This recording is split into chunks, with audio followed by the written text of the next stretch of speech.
My name is Chris Gardy. I'm a senior program manager. I'm based in Fargo. I'm going to talk today about enabling mobile experiences. So I'm a PM. I look after the mobile story. I used to do a bunch of work in the client, but I do office integration, workflow, and platform extensibility as well. So I got a presentation on Friday about platform extensibility. But yeah, today we're going to talk about some of the mobile experiences in finance and operations. So I'm going to run through just our current mobile options, talk about some of the plans that we've got, and talk just quickly about enabling some of those mobile experiences. So our current mobile strategy basically breaks down into 4 groups. The first being the web client. If you can get away with using the web client on your smartphone, on your mobile device, then you should do that. We're aggressively adding support for a responsive layout. We added a bunch of core stuff kind of a year and a half ago, and we're looking to add more through kind of April, October, and I'll talk about that more in the near future. And then we're also adding a wrapper app. We have plans to add a wrapper app for the web client to enable push notifications, and then some performance optimizations, including caching a bunch of the files, the HTML and JavaScript, so that it's kind of easier for the web client to start running on the smartphones.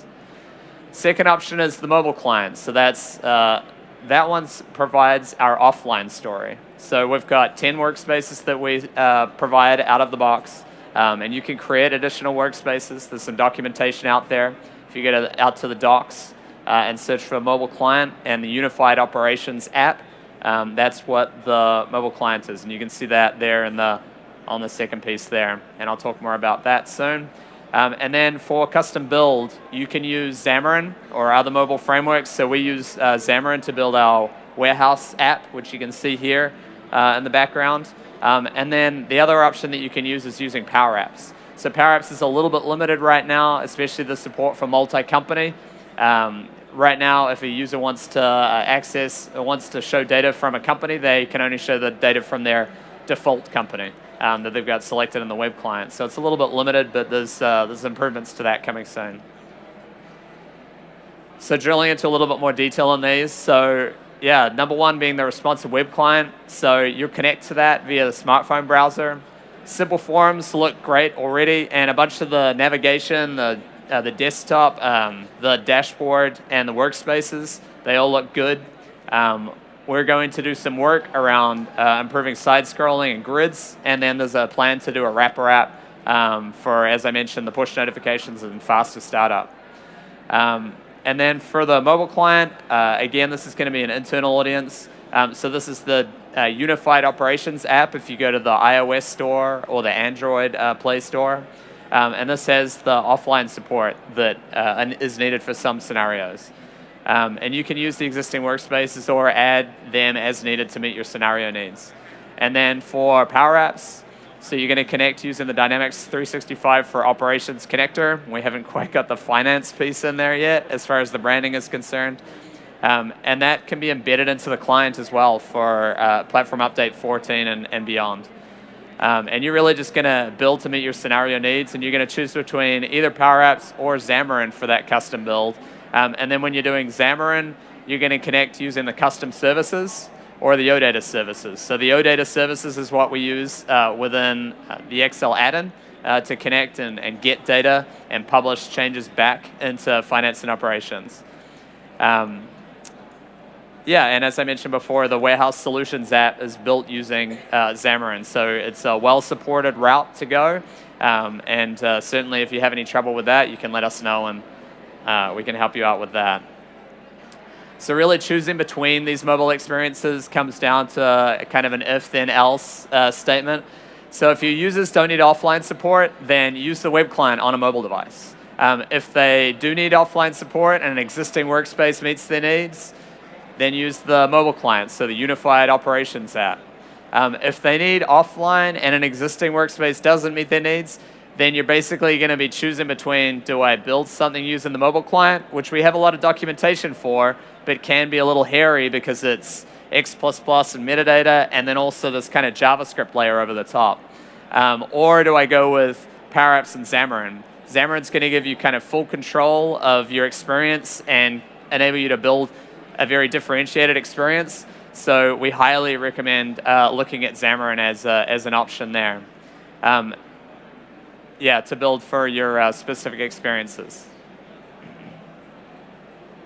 So for, as far as a high-level plan through 2019, as far as mobile support, we're looking to bolster that web client on the mobile device story. So we're adding responsive capabilities. We're going to start out with adding responsive grids. So we're going to reduce the side scrolling by basically taking the tabular grids and making them into list grids, which you'd know from the simple list of details forms. We're going to kind of make it into a card and then provide a little button so that users can pop it back to the tabular grid that they know and love.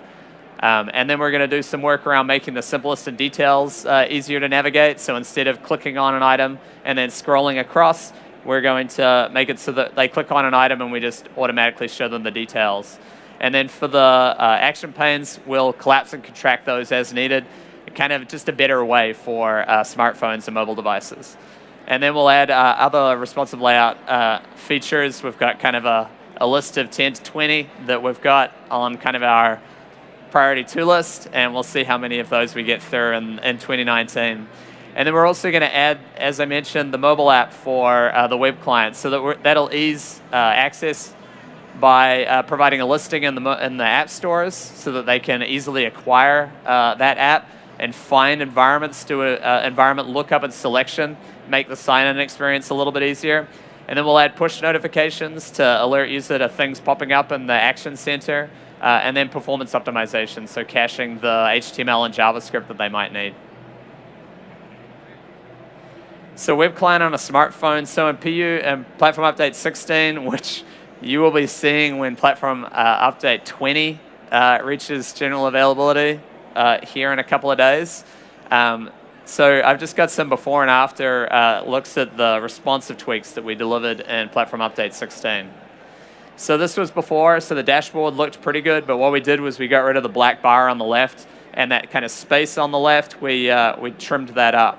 So that now this is what the dashboard looks like with the links to the workspaces, and then that black bar is now kind of a discoverable slider on the left there. So we just kind of cleaned that up.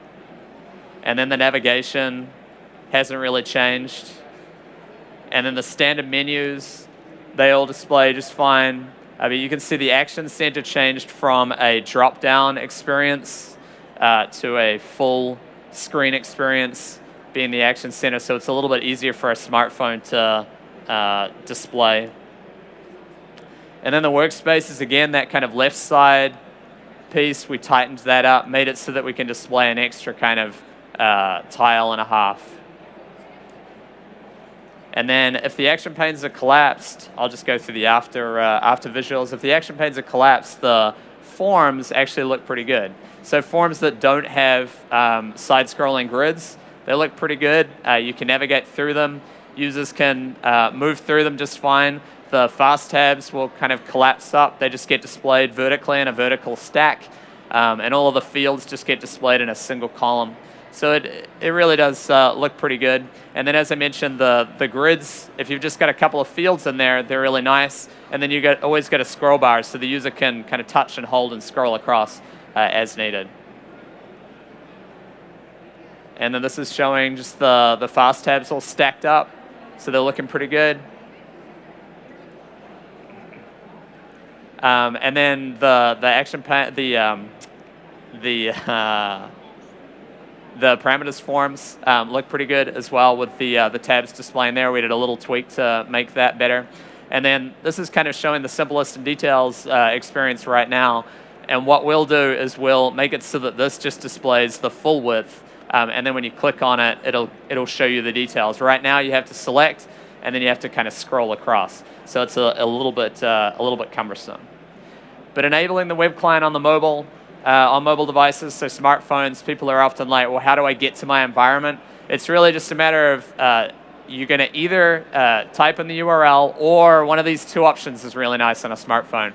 So going to home.dynamics.com, And then you've got a bunch of selections, a bunch of environments that'll be listed there, so you can get to your environment easily that way. Or someone sends it to you, or you send it to yourself in an email, and then you can just click on that environment URL. And then once you've done that, once you've gone there once, a really nice idea is to use the share button in iPhone, and then Android has a similar experience. So use the share button and then add it to the home screen. So once you add it to the home screen, then it'll save your sign-in context. And you can even save the account, the email address, and the password in there. And that'll be protected on your device as long as it's got kind of PIN and biometrics. So that's a really good idea for on a smartphone where it's just you that's using it. You can save that information for the email and the password so that you don't have to enter it in each time. So the mobile client. So our unified operations app, you can see it here. So that's the iOS listing right here. If you search for unified operations, it's the easiest way to get to that. And we just released a new version of this actually last week. So an update to get rid of some bugs that we found. So there's a number of workspaces. Inventory on hand is quite popular. The kind of three most popular ones are expense management here, you can see, invoice approvals, and then time entry, project time entry. So there's 10 that ship out of the box. And I'll go through how to enable this and kind of publish those just here in a minute. But the experience is pretty nice. It's optimized for a smartphone. So if one of these workspaces meets your needs, you should definitely kind of explore it, go through it, see if it's going to meet your scenario. And if it does, then great. As I mentioned, if it doesn't, then maybe look at some other things. But the company directory, so this is a stylized workspace. So someone's gone in here and tweaked the JavaScript to make this look nice. And then you can see here this inventory on hand workspace. This is a non-styled workspace. So you can see kind of the basic experience. If you use the task recorder and create a new workspace, this is what you can expect to see. And that's a slightly stylized details form if you click through on a list item. And then this is the expense management experience. So expense management and time entry are the two most robust workspaces within the mobile client experience, where you can create an expense report, you can capture expenses via the camera or entering them in. And then enabling these mobile client experiences. So up in the top right corner of the web client, you have a settings gear. So you'll go to that settings gear, go to mobile app, and then select the workspace that you're interested in, and then hit the publish button. And it'll just show up as published. So there's 10 that ship out of the box. There's actually an 11th one, which is the reservation management workspace, which is kind of our demo workspace that goes along with our fleet management application. And then you can also create and export your new ones. There's documentation out there. If you search for docs, mobile homepage, you'll be landed on the documentation for the mobile client and related experiences. And then you can always import additional ones from partners if they develop additional ones. And then, so one of our custom build options being Power Apps. So if you do the app from data experience, you'll want to hit the Dynamics 365 for Operations connector, and then the app from data experience will give you something that looks a lot like this. So you'll get a list experience and a details form, and it'll allow for editing the data. It'll kind of give you, by default, just the first fields. It'll give you like the first 5 fields. But you can go in there in the Power Apps portal and select the fields that you're interested in. So it's just a nice picker here. So you just unselect the fields that you're not interested in, scroll down, find additional fields that you are interested in, select those, and you'll be able to see the data popping up right there in the design experience. So it's really easy to select those fields as needed. And then you can tweak the colors, change the position, the size, whatever you need to adjust there. So Power Apps is a really good option for providing simple apps like this customers app here. I went in here and just provided some list fields being address, customer account, and cuss group. So I got just a simple list. and then picked these details fields here. So just some that make a lot of sense for customer.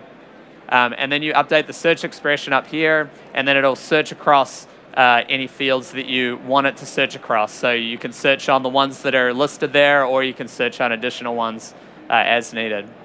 So that's customers that got created quickly. And then this vendors one that I created. So just selecting, again, some fields that make sense for the list, and those fields and more for the details experience. So it's a really simple way to provide kind of a replacement for going to the web client or going to the mobile clients. Yeah, it just provides another option, one that you can style up and make it look however you want. So that's kind of my presentation. So again, the mobile client docs are out there on the docs site. So the mobile platform homepage, and then the Power Apps docs are listed out there. And we've got some documentation on the connector that's going to be coming soon. We'll probably put a link to that on the mobile platform homepage as well. But I'm Chris Gardy. Thanks for attending the presentation, and I'll take any questions that you might have.